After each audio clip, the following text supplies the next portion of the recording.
Alright, here we go with just a bit of a talk through the solutions for the second test that you're about to do in statistics. So I'll just kind of, as we work through this, talk about the things that, that you need to pay attention to and how we solve them. So in this first bit here, you've got to graph the situation. It says graph the situation, so you actually have to do that. Remembering that you need a title at the top here, and you need to tell me the units down here as well, so the person knows what they are. You should also put in percentages here. I couldn't fit them in due to my little pen not working properly. So I've drawn the graph, and that's where I'll get my marks from. So believe it or not, it's worth 3 marks. One for the title here, one for drawing the thing with the percentages in there, and one for down the bottom there with the right from the mean for the standard deviation. Next question says determine the percentage of students that score between 60 and 70%. So you're looking at between, I'm just going to mark it on here, between 60 and 70, so it's going to be the 34 and the 34, which gives you 68%. You can also do that on the calculator if you wanted to. So you'd go on the calculator, then you'd go lower, upper, with that being 60, that being 70, with the standard deviation and the mean put in there as well, and you'll get around about the same answer. It might be slightly different due to the fact that it's coming off the calculator, but that's okay. So you'd put in the mean of 65 and the standard deviation of 5.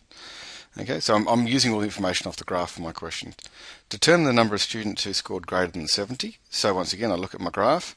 Greater than 70 is in here. So greater than 70 is going to go this way. And that gives me 13.5 at 2.5, which gives me 16%. When I times it out, I get 48 students. Okay, the next question says the number of students who failed if the pass mark is 55. So on my graph it looks like this. You've got your 55 mark down here because 65 is our mean there, and we kind of come cranking back. So it's this last little bit here that's at 2.5%. So 2.5% times 200 gives you 5 students that failed. Okay, you can also do that on the calculator if you want. But that's your call. I kind of think that it's not too bad like this. Don't get confused with the 55% here. It's probably a very badly worded question. Maybe that should just be the mark as 55 and not 55%, because if you enter it in as 0.55 into the calculator, it gets a bit upset. But in a test or an exam, you're not going to get that kind of ambiguity happening. The number of students who are awarded 4 marks, well, no students are going to get 4 marks because it's more than 3 standard deviations from the mean. So if we come to here, according to our data, the highest score anyone can get is 80 because that's 3 standard deviations of the mean. And we're saying that nothing should be without, if it's a normal distribution, nothing should be past that. So there's no way that anyone's going to get up to the 100 there, which therefore means that no student got that there. So that's the kind of mark we're looking for. No calculations needed, just an explanation. The next question doesn't talk about drawing a graph. So it assumes that you're going to use the graphic calculator. So make sure, it's really important that you always write this stuff down, because that's the only way I can check that you've got the numbers written into the calculator properly. Okay, so you must be using this. So it's saying between, if students got at least 120 points, how many more students are above that? So your lower is going to be 120 and your upper is going to be a big number, so I just put in 100,000. Okay, 15 is your standard deviations, 100 is your mean, and then you'll get 0.91, which is 9.1%. Okay, if that was going to be a asked for, say, the probability, that would be 0.91. So you don't times it by 100 if that's asking for probability. Okay, how many students got to see received a score of more than 120? So you've worked out the percentage up here, and now you're just doing 9.1% times 160, which gives you 14.56 students. Hard to have 0.56 of a student, so I rounded up to 15. How many students achieved scores within 10 points of the mean? Now, some people get a bit kind of confused in this, but your mean, according to us, is 100.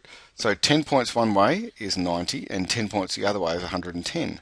So on your graphic calculator, your lower is going to be 90, your upper is going to be 110. Standard deviation and the mean is exactly the same. You'll end up with 0.495, which is 49.5%. And then it's asking for how many students. So as soon as it says how many students, you've got to do the next step, which is timesing it out. So you get 0.495 times 160, gives you 79.2, which is 79.2 kids. Pretty hard to have 0.2 of a kid. So, this should just be 79 here. Okay, so that is actually 49 0.5% in here, but I've just left it as a decimal because I know that I've got to times it out straight away. Okay. What would be the minimum score a student would need to get if they had to be in the top 10%? So I drew my picture again. It doesn't have to be fantastic. I know that my calculator is coming from this direction here when it's doing the working out, and I'm looking for the 15% there, which means that 85% of my data is going to be there. So my area is going to be 0.85. My mean and standard deviation are the same. I get 115.55, which is 115.5 marks, or if you wanted to go to 116, that's cool as well. Okay, so it tells you what mark you've got. As soon as it's talking about these percentages, you're trying to find the numbers on the bottom line. If you're trying to find the numbers on the bottom line, you're using the inverse function on the calculator with the calculation of the standard deviations and the means. Okay. Next question is a question that is a correlation question. So I've got litres and petals, so my litres are going to be my X and Y, so the more water you put on, the plant's growing. They ask you to label it, so I've got a title, I've got my label down here, and I've got a scale here, which is pretty rough. Then I sketched my points on there. Okay, it's a quick sketch, so they kind of follow that way. If there's not many numbers, you can put them in manually. You can obviously see that this is possibly going to be an outlier, which we talk about a bit later on. And here's a blank page for no apparent reason. Now we come to this bit here. It says calculate R and R squared. So straight off the calculator, go to R and R squared. So when you've got that on your calculator, you would have entered in the data, and it would have looked something like this, with the numbers there. Then you would have drawn the graph, and you get it looking like that. And that's that kind of outlier. So I use that as my sketch. Then to find the R and R squared and all the rest of the things you need, you're using F2. And you've got 1.3 for your R, 19.3 for your B. Your R, is 0.86, which I've rounded up to 0.87 because it's 0.869, and then 0.76. And that gives us a moderate correlation.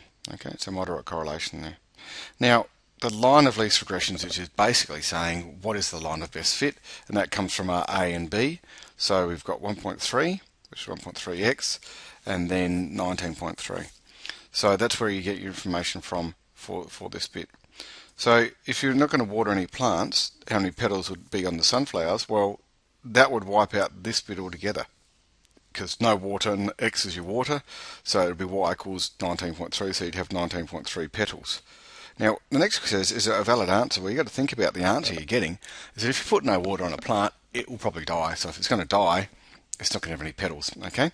So you need to kind of talk about the validity of the data. The next question says, if the sunflower had 56 petals, how much water? So the petals is the Y value.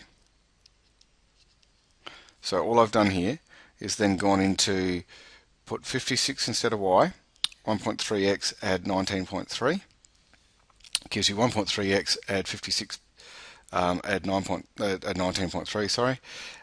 You go through, take it away, you'll end up with 36.7 over 1.3 because you've got to divide by 1.3 to get rid of that on that side, and you end up with 28.23 litres.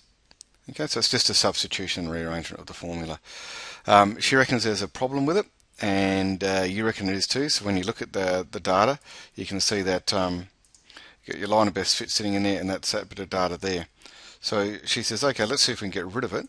So you've got to go back to your stats page. Oops, exit. There we go. And find that piece of data.